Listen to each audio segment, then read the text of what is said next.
প্রিয় দর্শক আসসালামু আলাইকুম, কেমন আছেন? আশা করছি সকলে ভালো আছেন। ঢাকা থেকে পেঁয়াজের আপডেট জানাবো। ঢাকা সাদেক খান কৃষি মার্কেট থেকে পেঁয়াজ, রসুন, আলু, আদার পাইকারি বাজার আপনি জানিয়ে দেবো। দর্শক বন্ধু, আপনারা কিন্তু এদিকে আলু দেখতে পাচ্ছেন আর এদিকে কিন্তু দেখতে পাচ্ছেন আদা, রসুন, এগুলোর বাজার দর কেমন রয়েছে আপনাদের সকল মাঝে জানিয়ে দিব। সে পর্যন্ত সঙ্গে থাকেন, সরাসরি কথা বলবো ব্যবসায়ীদের সাথে।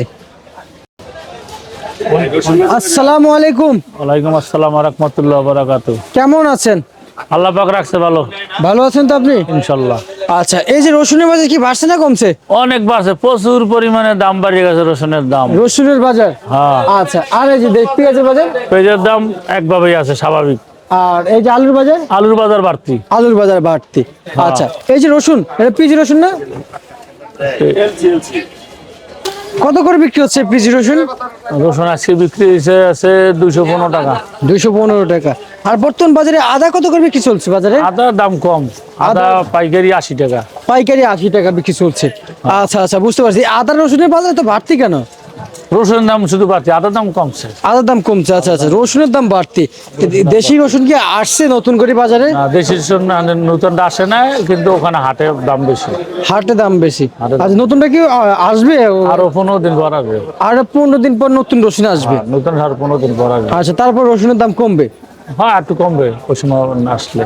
এই আলু কত করে বিক্রি করলেন আপনি? আলু 26 টাকা। 26 টাকা। এটা কোন জায়গা থেকে আসছে? এটা হলো জয়পুরহাট। জয়পুর হাটের আলু 26 টাকা করে বিক্রি চলছে। আর এগুলো কোন জায়গার? এটা জয়পুরের, এটা কালকের আলু, এটা বেচতে আছি 24 টাকা। 24 টাকা। এটা সবুজ হয়ে গেছে কেন? সবুজ হয়ে যায় রোদে একদিন বাতাস লাগলেই সবুজ হয়ে যায়। একদিন বাতাস লাগে সবুজ হয়ে যায়। আচ্ছা আচ্ছা, বুঝতে পারছি। আর এই যে পেঁয়াজ মুড়ি কাটা, এটা কত করে বিক্রি চলছে? 42 টাকা বিক্রি আছে। 42 টাকা বিক্রি চলছে। জি। আর এটা? এটা 43। 43 টাকা। মানে কোয়ালিটি বুঝে আকার ভেদে কিন্তু বর্তমান নিত্যপূর্ণ বাজার হয়। দর্শক বন্ধুরা, এই যে বর্তমান বাজারে এখন কেমন বুঝতেছেন? বেচাবিক্রি কি সামনে কি আপনাদের ভালো হবে?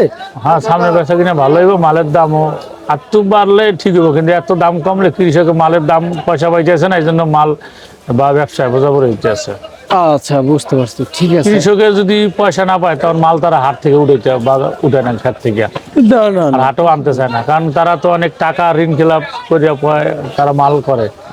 আর যদি মাল বিক্রি করে যদি তারা পয়সা না দিতে, ঋণ খেলাপ না দিতে পারে, তাহলে তারা মাল তো আর করতে চাইবে না। এই জন্য তাদেরও একটু জানি পোষায়, এই ব্যবস্থা হইতে হবে।